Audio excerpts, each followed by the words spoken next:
I collapsed at work and was taken to the hospital in an ambulance. Following an examination, they found something and I was scheduled for an emergency surgery right away. Filled with anxiety, I contacted my husband. I'm about to go into surgery. I'll need to stay in the hospital for about a week to monitor my recovery. I thought he would rush to the hospital, but my husband responded with a hint of happiness. A week, huh? Well, I'm sure you'll be safe at the hospital. It's a good opportunity for you to rest. Hearing him say that, my woman's intuition kicked in and I checked my husband's credit card statements right away. Sure enough, taking advantage of my long-term hospitalization, he had gone on an overseas trip with his mistress. I couldn't forgive him. Just wait and see. I'll get back at him. After the operation, I made a remarkable recovery and started planning for revenge towards my husband. I'm looking forward to seeing my husband's face when he gets back from his trip. My name is Ashley. I've been married to Scott for 10 years now. Although I feel like I'm becoming as insignificant as an heir to Scott, that's probably normal for a couple who's been married for 10 years. Since we don't have children, we can both continue working at the same pace as when we were single, and we have no financial issues at the moment. I have believed we could continue to lead a nice, calm life and get old together. But since a few years ago, Scott's behavior has become suspicious. Although he used to not care much about his clothes and hairstyle, he's suddenly become very concerned about how he looked. Hey, when did you get those nice clothes? When I asked, Scott answered with a hint of irritation. Does it matter? I also have to meet with colleagues outside of work sometimes. What's more, he started buying clothes that younger people wear, and even started going to trendy hair salons. I'm going to go get a haircut for a bit. Every month when he went out, I unintentionally called out to him. Hey, where have you been getting your hair cut recently? Didn't you always go to that $10 salon near the station? Then my husband responded with irritation. It's up to me how I spend my own money. You go to the hair salon too, don't you? I'm not complaining. I was just noticing that you've been dressing up more lately. Huh. Maybe you're being too unconcerned about how you look? He was always working late or out on business trips, so I didn't particularly care about when he came home. However, I noticed that whenever he came home late, he always smelled like perfume. Hey, this suit. It has a smell. It's like woman's perfume. When I asked him, Scott looked awkward.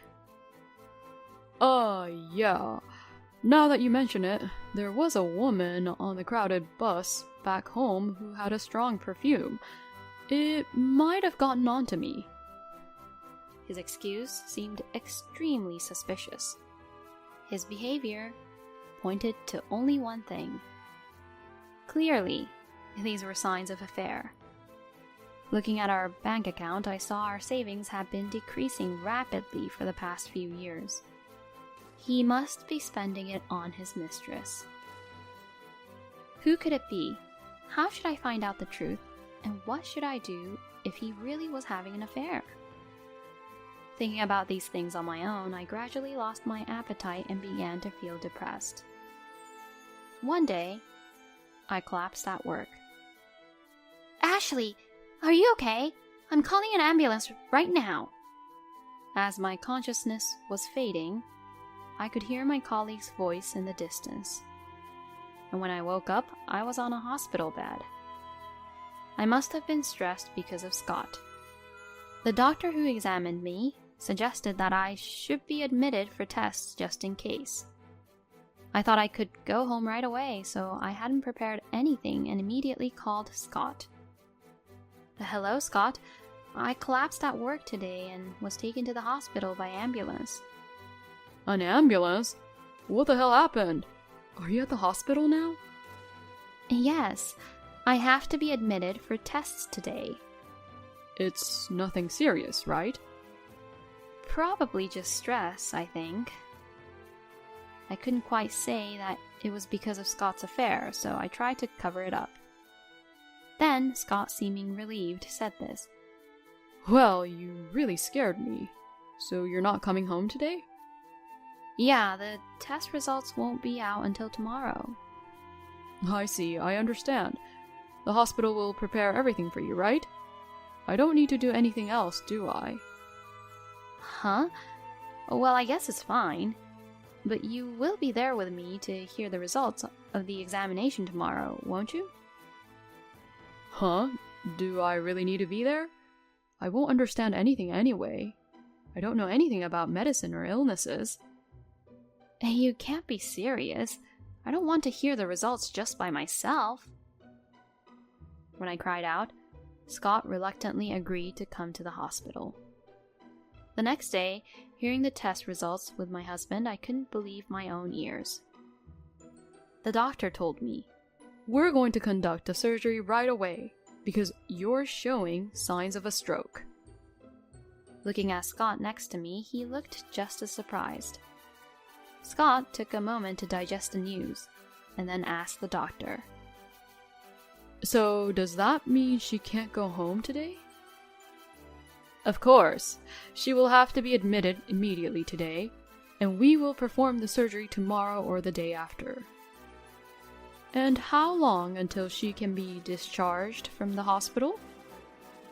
"Well, depending on her recovery after surgery, it should be about a week." "A week? I see. Understood." Leaving the doctor's office with a heavy heart, Scott said, "I'm going to make a call," and moved a bit away. From down the hall, I could hear him talking to someone. "So, I won't be around for a week. What an opportunity. Might as well." After he finished his call and came back, Scott quickly started preparing to leave. I stopped him right away. Wait a minute. Are you leaving already? I wanted to talk more." "Talk? About what? We've heard everything from the doctor, haven't we? There's nothing else to do but leave it to the hospital. This place seems like a proper hospital. There's nothing to worry about. You should rest well. Good luck with your surgery." Leaving these cheerful words, Scott quickly left. And despite trying to inform him about the time of the surgery over the phone, he never picked up the phone call.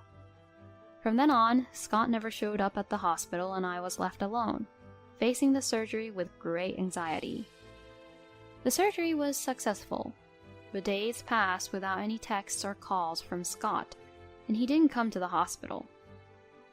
When I called our home phone, it would always take me to the answering machine, and his cell phone was unreachable. I remember the phone call he had made. With a bad feeling, I checked Scott's card statement online. What was recorded in the statement was the purchase of 2 plane tickets, and it was to Hawaii. While I was in the hospital feeling anxious, Scott was off enjoying a vacation with his mistress. That wasn't all. Expensive designer items costing hundreds of thousands of dollars and bills from luxurious restaurants. He was extravagantly wasting tremendous amount of money that I'd never seen before. Furthermore, I was able to determine from the card statement where Scott and his mistress had stayed, and from there, I was able to find her social media account.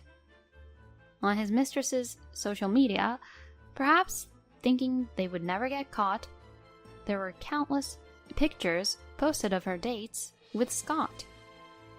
With all the evidence right in front of me, anger towards Scott began to boil within me. I couldn't forgive him. I would punish him, for sure. After the surgery, lying in the hospital bed, I spent all my time thinking about how to punish Scott. Eventually, I came up with a plan. From then on, to my own surprise, I felt a surge of strength form within me. And before the surgery, I was overwhelmed with anxiety, but now my anger towards Scott had become a source of power, and all I could think about was getting better as soon as possible to carry out my revenge. Even the doctor who came to check my post-surgery progress was surprised. That's amazing. It's rare for someone to recover this quickly. Did something happen? I answered with a grin. I have something important to do, so I wanted to be discharged as soon as possible.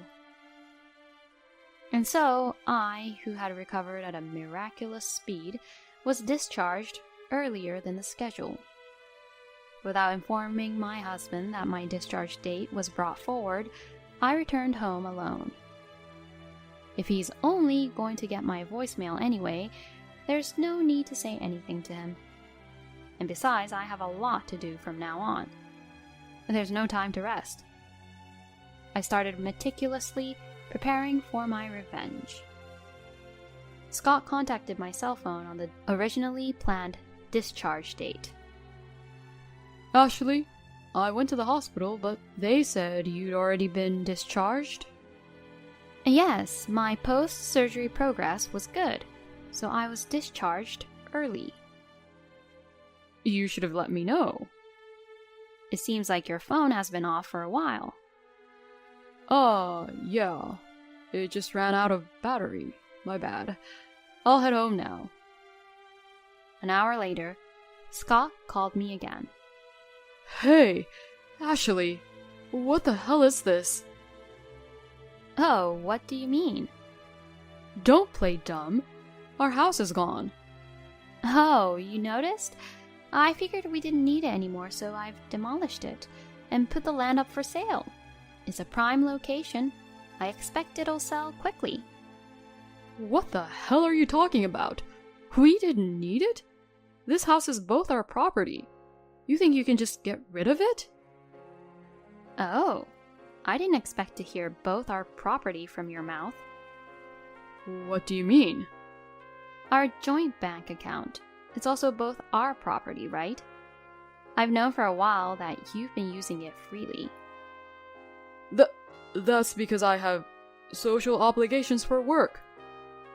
Social obligations, huh? Going on a vacation with your mistress? That's work too? How did you know? Your carelessness is astounding. I can check the credit card statements too. The overseas trip, the accommodations, the restaurants, and the branded items for women. I know you spent it all on her. After I said that, Scott got quiet, and I continued. You're the one who first misused our joint account, right? I'm taking the money I made from selling the house. That should cover what you gave your mistress, plus my alimony. Alimony? What about our living situation now that you've sold our house? Our? Do you think we're going to live together after this? Of course I'm going to divorce a husband like you who prioritizes a trip with his mistress over his own wife who got hospitalized. Divorce? Wait, it was just a fling. I never wanted to divorce you. You spent over $1 million on a fling? Then I really don't want to live with such a stupid man like you. And you prioritized a vacation with your mistress over your wife's emergency surgery. So that means I'm less than a fling to you. How could we possibly live together after I've been so disrespected like that? It's not like that. You're my precious wife. You think I'd believe you now? No matter what you say, I don't want to see your face anymore. I'll live freely in my new home. You can go to your mistress or do whatever you like. Are you serious? You'll regret this. The one who will regret is me for spending these 10 years of married life with you. Have you forgotten these 10 years that I've provided for you? Provided for me? Don't be ridiculous. The savings you had used so carelessly included money I earned from my work too. How dare you act all high and mighty after using it as if it's just yours? Don't you have any sympathy? Is this how you treat your husband who has been with you for so many years? I could say the same thing to you. And oh, I'll return those exact words to you, who has been betraying your own wife for years. Out of kindness, I left your belongings at the disposal area. But if you take your time, the collectors might collect them already. No way! Damn it! Screw this! I don't want anything to do with you anymore. Saying that, Scott hung up the phone. He must be rushing to that disposal area. While taking out the trash, I placed the divorce papers on top of the trash. By now, Scott must have noticed the divorce papers. After saying at least this much, he should agree to the divorce. Hoping I would never hear from him again, I was about to start my new life.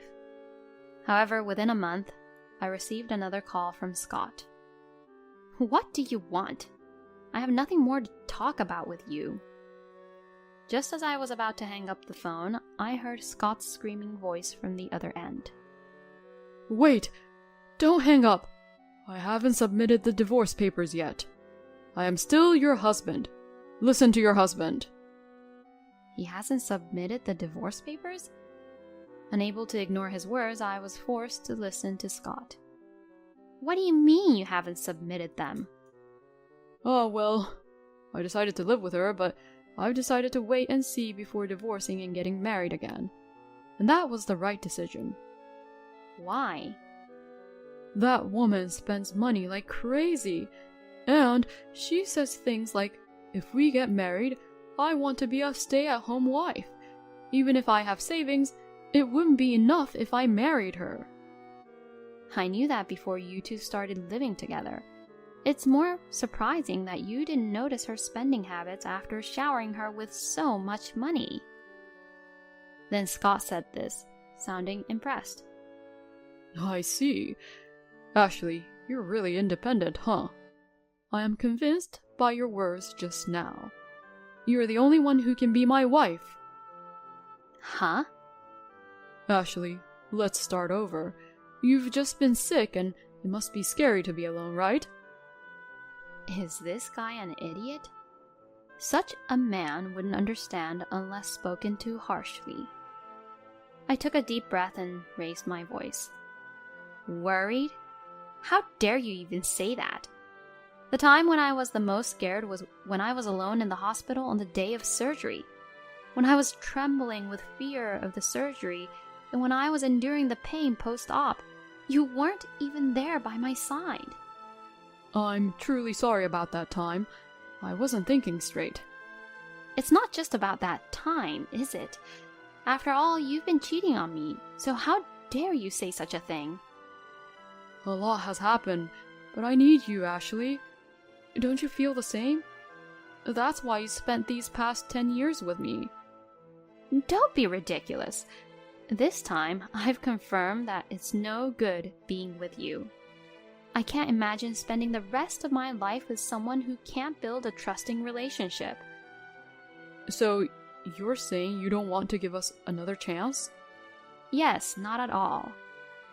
You have no feelings for me anymore? My love for you disappeared long ago. I thought we could live the rest of our lives always being grateful to each other as a family because I still had affection for you. The one who trampled on those feelings was you, Scott. To Scott, who got very quiet, I left with these final words.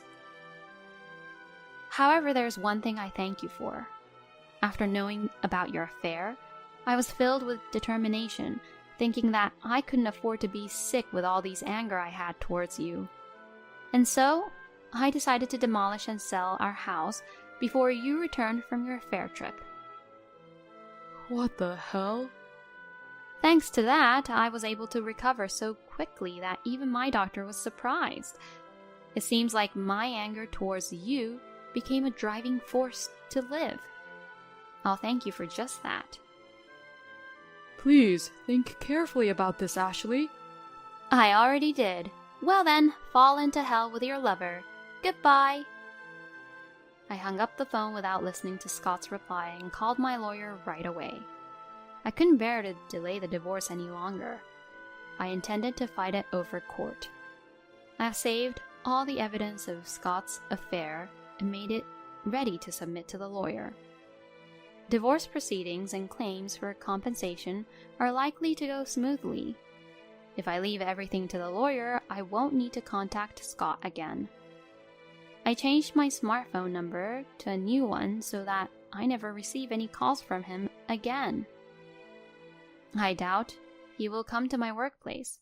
Even if he does, I've already explained the situation to my colleagues. Because of Scott's bad reputation in the office, if anyone sees him, they will contact me immediately, and everyone will cooperate to make sure we don't bump into each other. After that, everything went according to my plan. Scott, having received a call from the lawyer, calmly agreed to the divorce and accepted my claim for alimony.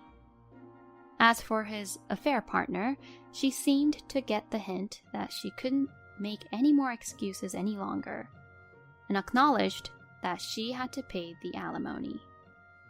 It appeared she was fully intent on marrying Scott once the divorce was final, thinking Scott's savings were now hers as well, and she would have him pay her share of the alimony from his account. At this rate, his savings would likely be gone in no time. Things seem likely to drag on with his affair partner, and Scott will for sure have a difficult time ahead in the future. That being said, I feel no sympathy whatsoever.